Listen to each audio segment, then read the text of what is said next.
was around for the War of 1812, and whenever Texas was a republic. Born in 1776. The oldest I had saw before this was 1799. Samuel Craft Sr. Maybe I can look him up. Wonder what he did or what he was known for.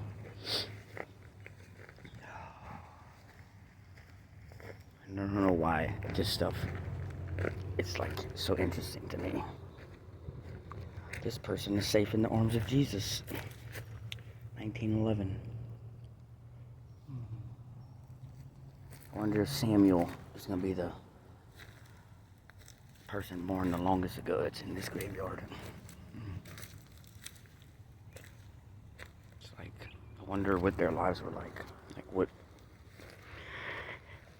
kind of stuff they had to deal with and what life was like around here back then.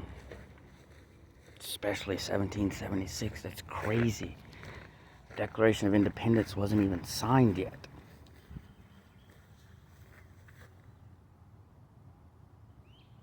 Wow. Maybe that just means I'm a nerd. I don't know, don't care.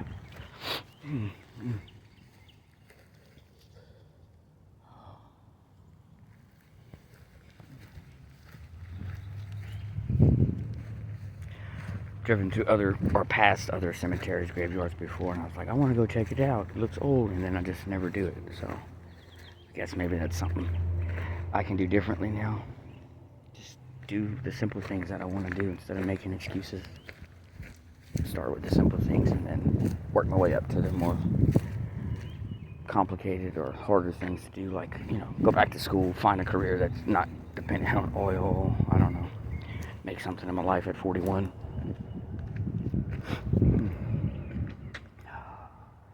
But it is hot as heck, even in the shade. Damn you, Texas. And I'm guessing these are little babies. I can't make out the dates on that one. No, they're just little bitty graves. Interesting. Some of the headstones, even though they have old dates on them, they're like brand new looking. I guess they like repurpose them or make new ones, or I don't know what the word is I'm looking for. Obviously nobody's probably ever gonna see this video, so I don't know why I'm worried about my words. But and then as I walk around, I'm like, one day I will be in a place similar, or burned up, or I don't freaking really know. I don't really care what happens to me after I'm dead, because, well, I'll be freaking dead. So I'll leave that up to whoever's in my life that cared about me, loved me, kids, I suppose. But I do know that I don't want to freaking die in some kind of self-made crisis or typical Kobe bullshit. I do know that much.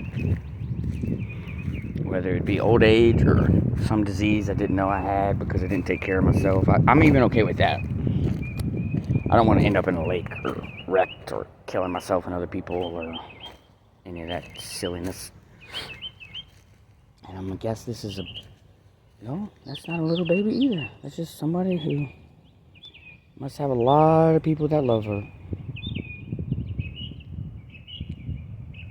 I wonder if I have a grave when I die. Like, not if, but if I had a grave when I die, mine's gonna be like barely visited, or by that point I'll have got my stuff together enough to where I'm impactful on everybody's lives that I come into contact with, no matter how big or small. That's really my goal. Not to be remembered after I die, but just to, I don't know if the word's legacy, or just when people enter into my life or enter into theirs, that it's meaningful. And if it's only for a short while, if nothing else, to just like remember positive things about me. I've like so long, just not even given any thought to that. I never thought like 72 hours ahead, much less into the future. Like, I'm thinking, I'm okay, I'm fine. Like, everything's on fire, I'm on fire, and I'm like, this is fine. But then whenever you're at a place where you pretty much don't have anything, and you look around you and you don't really have anyone like immediately around, kind of shocks your mind into reality and kind of forces you to look at things. And then you have to ask yourself, do I want to keep going into the bitter end like the way I'm doing and die miserable and alone? Or maybe fate would have some kind of sick joke to play on me and I wouldn't die as soon as I think, and I'd go on alone and miserable for many more years. That would be even worse. But I don't know why I'm walking up this hill. It's hot as heck. Oh, that's why. There's more graves up here. But they don't look like they'll be that much older. Oh, that one might be over there.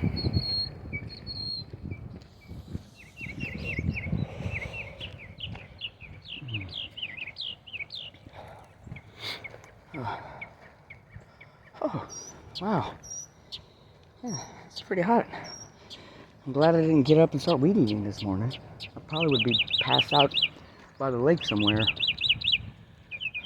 waiting for Cheryl or Red or somebody to like drive by, or Red go to the lake with Daisy the dog. And oh, look at that, what's floating? Oh shit, that's Colby.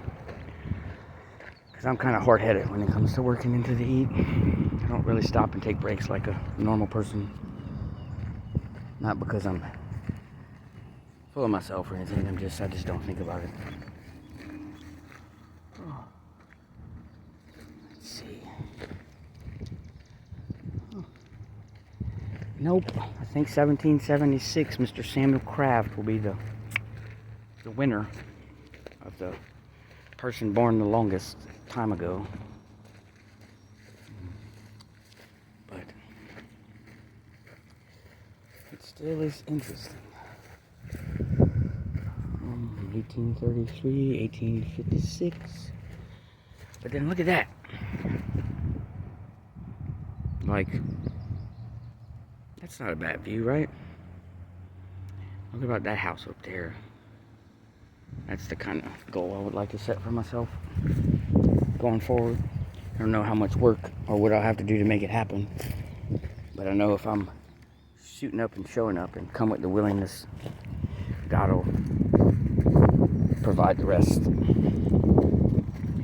mean, I look back at my life when I'm trying to do the right thing, and even when I'm not doing the right thing, He's always put opportunities in front of me. It's just, He didn't take them away from me, I just ruined them. So I'm kind of looking at life now like, what amazing things can happen in my life if I'm actively trying to just pursue knowledge and love and acceptance and get rid of the selfishness. I don't know.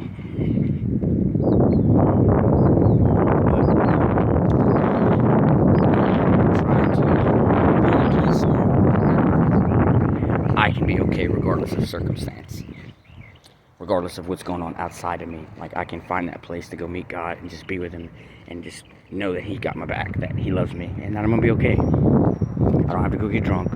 I don't have to go take a bunch of pills. I don't have to go start lying and doing stupid shit and hurting everybody that cares about me and disappointing them. And even if I have no one, He still has me and I still have Him.